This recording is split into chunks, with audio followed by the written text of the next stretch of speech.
पेशावर में police lines की मस्जिद में ज़ोहर की नमाज के दौरान खुदकुश धमाके में इमाम मस्जिद और पुलिस एहलकारों समेत 59 नमाजी शहीद हो गए।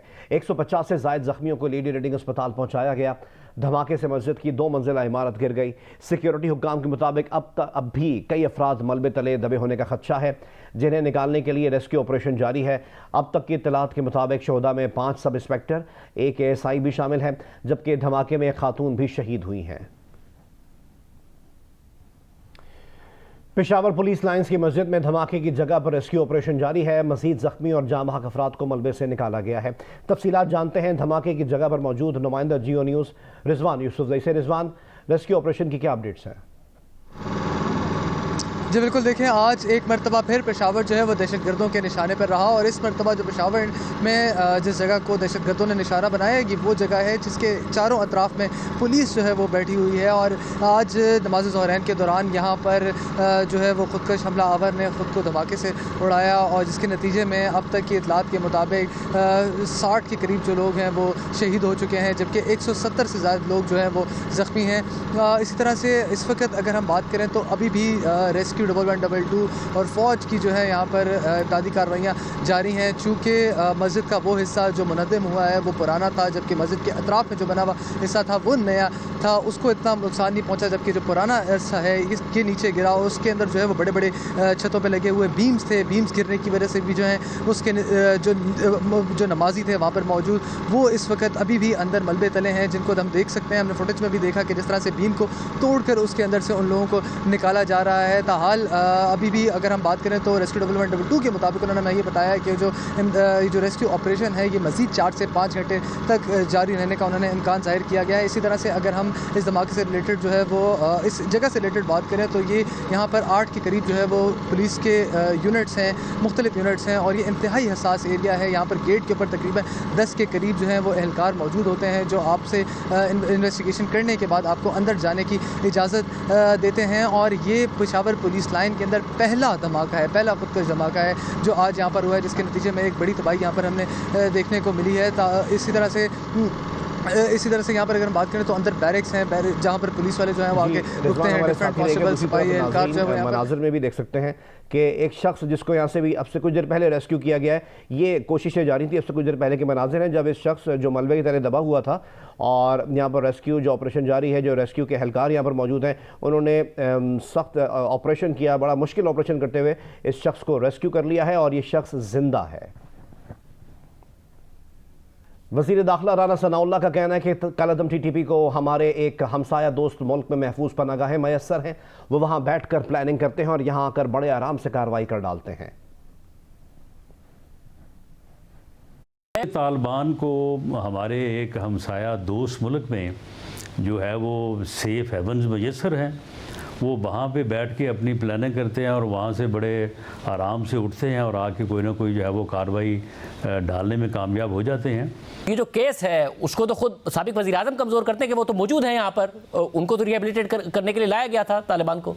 ये पॉलिसी जो है ये गलत साबित हुई है। उनके मतलब जो ये समझा गया कि वो TTA के से अलहदा कोई चीज़ हैं और जिनके मतलब समझा गया कि उनके साथ मुज़ाकरात करने के बाद उन्हें कानून के ताबे लाया जा सकेगा, उनको हथियार रखने पे आमादा किया जा सकेगा और वो दोबारा जो है वो अपने मुल्क में आके एक लॉ अबाइडिंग सिटीज़न के तौर पे ख़ुद को कानून और आइन के जो है वो ताबे करेंगे।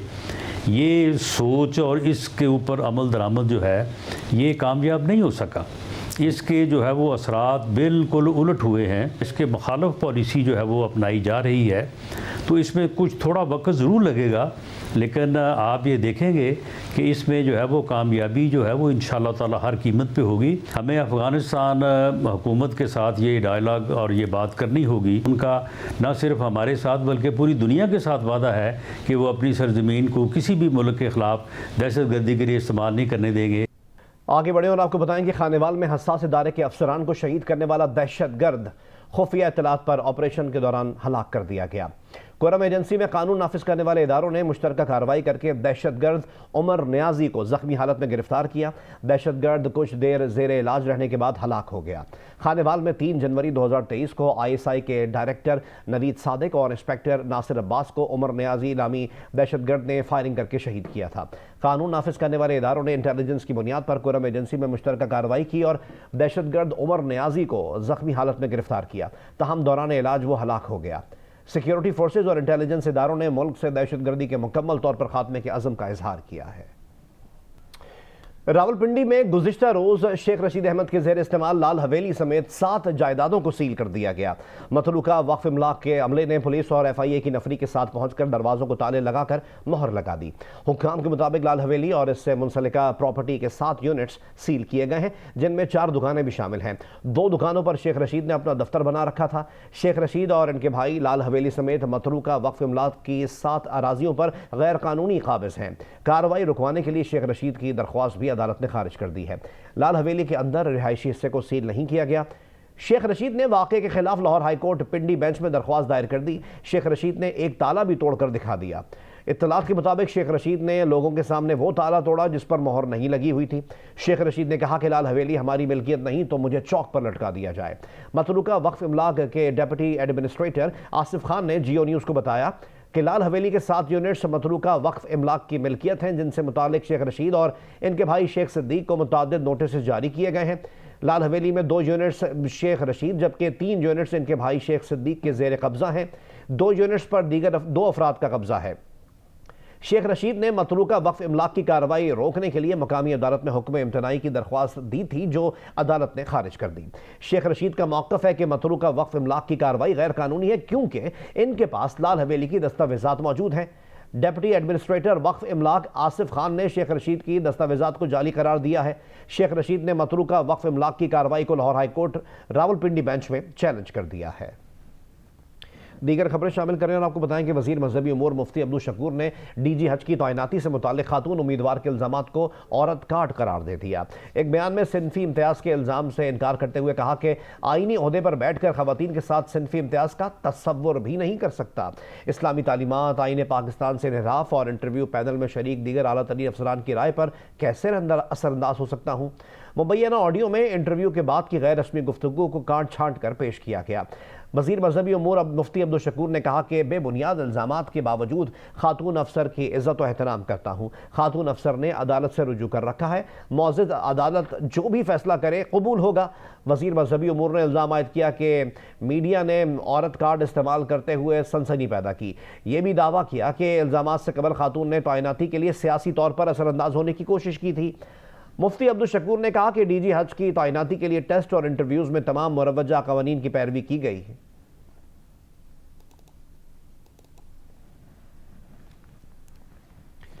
मुस्लिम लीग नून की चीफ ऑर्गेनाइजर मरियम नवाज ने कहा है कि पाकिस्तान को जदीद तरक्की याफ्ता और फलाही रियासत बनाने के लिए काम करना हमारी जिम्मेदारी है। यूथ विंग ने पार्टी में हमेशा रीढ़ की हड्डी का किरदार अदा किया है। आइंदा भी नौजवानों को ज़्यादा से ज़्यादा नुमाइंदगी मिलेगी। मरियम नवाज ने मॉडल टाउन लाहौर में MNA अली जाहिद, साबिक MNA तलाल चौधरी, सादिया तैमूर और उस्मा कारदार से मुलाकात और वुमेन विंग और सोशल मीडिया और यूथ अफेयर्स की बेहतरी के लिए इजलासों की सदारत की। उनका कहना था कि हमारे सीनियर्स ने मियाँ मोहम्मद नवाज शरीफ की क़यादत में तामीर और तरक्की के लिए मयार कायम किए हैं। अब ये जिम्मेदारी निभाने के लिए नौजवानों और ख़वातीन भी कमर कस रही हैं।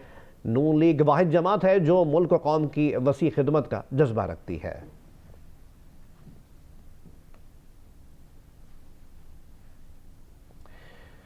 लाहौर हाई कोर्ट ने पंजाब असम्बली के इलेक्शन की तारीख देने के लिए तहरीक इंसाफ की दरख्वास्त समाअत के लिए मंजूर कर ली। अदालत ने गवर्नर और इलेक्शन कमीशन से 3 फरवरी को जवाब तलब कर लिया। शाहिद हुसैन हमें रिपोर्ट करेंगे। लाहौर हाईकोर्ट के जस्टिस जवाद हसन ने PTI के सेक्रेटरी जनरल असद उमर की दरखास्त पर समाअत की। दरखास्त गुजार के वकील ने अदालत को बताया कि सूबाई असम्बली तहलील होने के बाद गवर्नर ने इलेक्शन की तारीख का ऐलान करना होता है, जो अभी तक नहीं किया गया। जस्टिस जवाद हसन ने रिमार्क्स दिए कि इलेक्शन 90 दिन में ही होने चाहिए, लेकिन देखना यह है कि तारीख किसने देनी है। इसमें कवानीन की तशरीह की जरूरत है। वो ढूंढ लेंगे कि इलेक्शन किसने कराना है। उन्होंने जमहूरियत के लिए लड़ना है। अदालत में गवर्नर और वफाक की जानिब से अदम पेशी पर सरकारी वकील ने बताया कि वफाक को फ्रीक नहीं बनाया गया।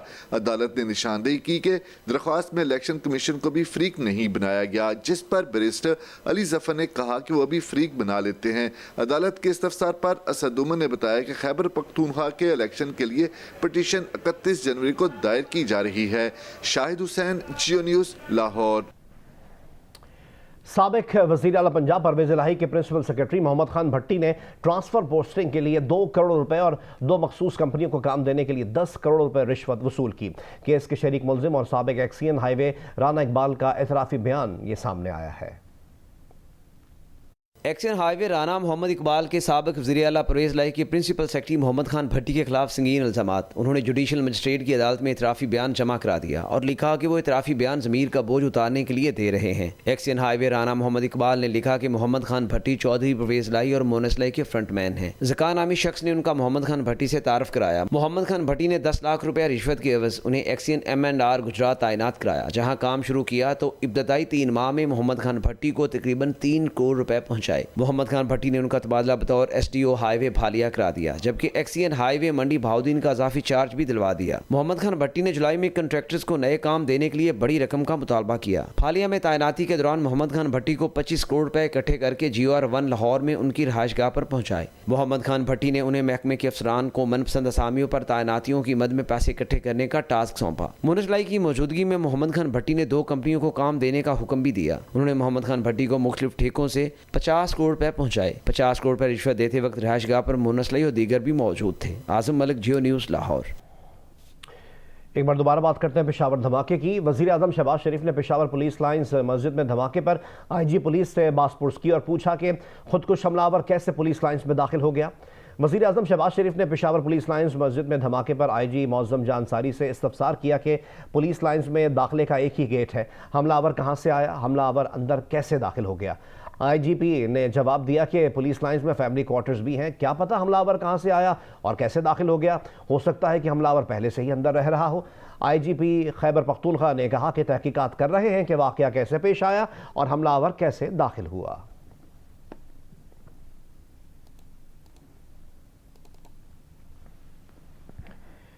पेशावर बम धमाके में शहीद ASI रिजवानुल्लाह और सिपाही लियाकत अली को नमाज जनाजा के बाद चारसद्दा में सुपुर्द खाक कर दिया गया।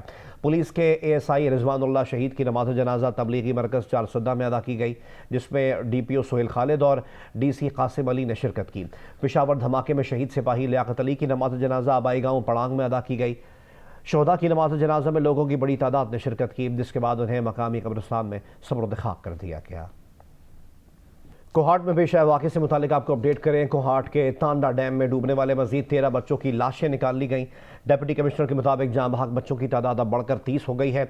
कश्ती में 40 के करीब लोग सवार थे। 6 बच्चों को बचा लिया गया था। मुख्तलिफ इलाकों में कुछ बच्चों की नमाज जनाजा और तदफीन कर दी गई है। रेस्क्यू ऑपरेशन अंधेरे की वजह से रोक दिया गया। मदरसे के मौलम और मल्लाह समेत मजीद कुछ बच्चों की तलाश आज सुबह दोबारा शुरू की जाएगी। कोहाट के तांडा डैम में डूबकर जाँ बहक होने वाले बच्चों की तादाद की अब तलाश के लिए रेस्क्यू ऑपरेशन दूसरे रोज़ भी जारी रहा। डिप्टी कमिश्नर फुरकान अशरफ ने के मुताबिक ऑपरेशन में पाक फौज, नेवी, रेस्क्यू और मकामी गोताखोरों ने हिस्सा लिया। रेस्क्यू ऑपरेशन के दौरान दूसरे रोज़ भी 19 लाशें पानी से निकाल ली गईं। गुज़िश्ता रोज़ 11 लाशें निकाल ली गई थी, जिनकी नमाज जनाजा गाँव मीरबाश खेल और दीगर इलाकों में अदा कर दी गई। नमाज जनाजा में अस्करी हुक्काम, DIG पुलिस, डिप्टी कमिश्नर समेत ज़िला इंतज़ामिया और अहले इलाका की बड़ी तादाद ने शिरकत की, जबकि बच्चों की तदफीन करीबी गाँव सुलेमान तालाब और दीगर करीबी इलाकों में कर दी गई।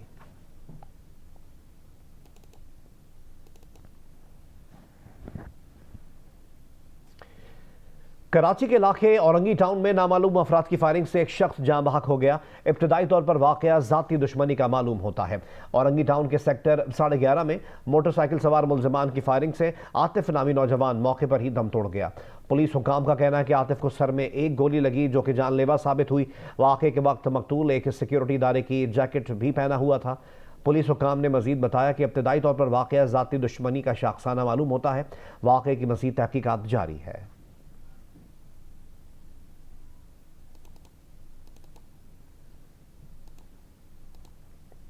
एक्सचेंज कंपनीज एसोसिएशन के चेयरमैन मलिक बोस्तान ने कहा है कि हमारा पहला हदफ ब्लैक मार्केट और ओपन मार्केट में डॉलर रेट्स के फ़र्क को कम करना था। ये फ़र्क अब 30 रुपये से कम होकर 5 से 7 रुपये तक आ गया है। ये भी ख़त्म हो जाएगा। उन्होंने बात जियो न्यूज़ के प्रोग्राम आज शाहजब खानज़ादा के साथ में गुफ्तगू करते हुए कही। हमारा टारगेट था कि ब्लैक मार्केट का रेट को नैरो किया जाए, जो कि 30 रुपये से कम होकर अल्लाह का शुक्र है अभी 5 से 7 रुपये पे आ गया और इसको भी ख़त्म हो जाएगा। उसकी ना ख़त्म होने की वजह यह है कि आज भी मेरी डिप्टी गवर्नर डॉक्टर नैयर साहब से बात हुई। मैं उन्होंने कहा जब तक सप्लाई नहीं आएगी डॉलर की, क्योंकि एक्सचेंज कंपनी को डॉलर इम्पोर्ट करने की इजाज़त भी नहीं है और स्टेट बैंक ने कहा जब आप अपने बैंकों से लें और बैंकों के पास डॉलर दस्तियाब नहीं है, उनको अकाउंट खोलने के लिए 2 से 3 महीने का प्रोसेस होता है, फिर जाके बाहर के किसी बैंक में अकाउंट हो तो फिर वो डॉलर आपको एक्सपोर्ट कर सकते हैं। तो ये मैंने उनके इल्म में लाई है, तो उन्होंने इस चीज़ पे फिर ये कहा है कि हम बैंकों को कल से ये इंस्ट्रक्शन जारी कर देंगे, वो स्टेट बैंक से डॉलर जितनी भी ज़रूरत है उधारे ले ले, जब उनके अकाउंट खुल जाएंगे तो वो हमें वापस कर दें। तो ये अगर कल से हो जाता है इस पर अमल, तो मैं सप्लाई की ना होने की वजह से डॉलर की रेट जो इस वक्त जो है मारी लोग जो फिर रहे हैं, क्योंकि एक्सचेंज कंपनी के पास भी नहीं है और ये भी काबुल में आज पहली दफ़ा डॉलर का रेट पाकिस्तान से कम है और ये पेशावर में ज़्यादा है। उसकी भी वजह यह है कि जितने भी हमारे इंपोर्टर हैं और हमारे एक्सपोर्टर हैं, इंपोर्टरों को हुकूमत ने कहा है जो इनके कंटेनर यहाँ 4 अरब डॉलर के करीब फंसे पड़े हैं वो अपने जहाँ भी चाहे अपने अरेंजमेंट करके बैंकों को सेटलमेंट करें तो हम उनके रिलीज़ कर दें। एक तो वो डॉलर ख़रीद लें, cash dollar. Pakistan Peoples Party ने कौमी असम्बली की 33 नशिस्तों पर होने वाले ज़िमनी इलेक्शन पर पार्टी टिकट के ख्वाहिशमंद अफराद से दरख्वास्तें तलब कर लीं।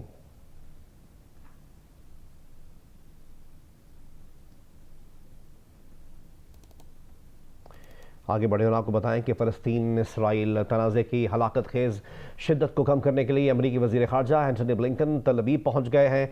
मकबूजा मगरबी किनारे में इसराइली फ़ौज के हमले में 10 फ़लस्तीनियों की हलाकत के बाद एक दिन बाद मकबूजा मशरकी यरूशलेम में हुए हमले में 7 इसराइली मारे गए। अमरीकी वज़ीर ख़ारजा ने कहा कि कशीदगी बढ़ाने के बजाय कम करना हर एक की जिम्मेदारी है। इस साल 1 जनवरी से इसराइली जहरीत के बायस 35 फ़लस्तीनी हलाक हो चुके हैं।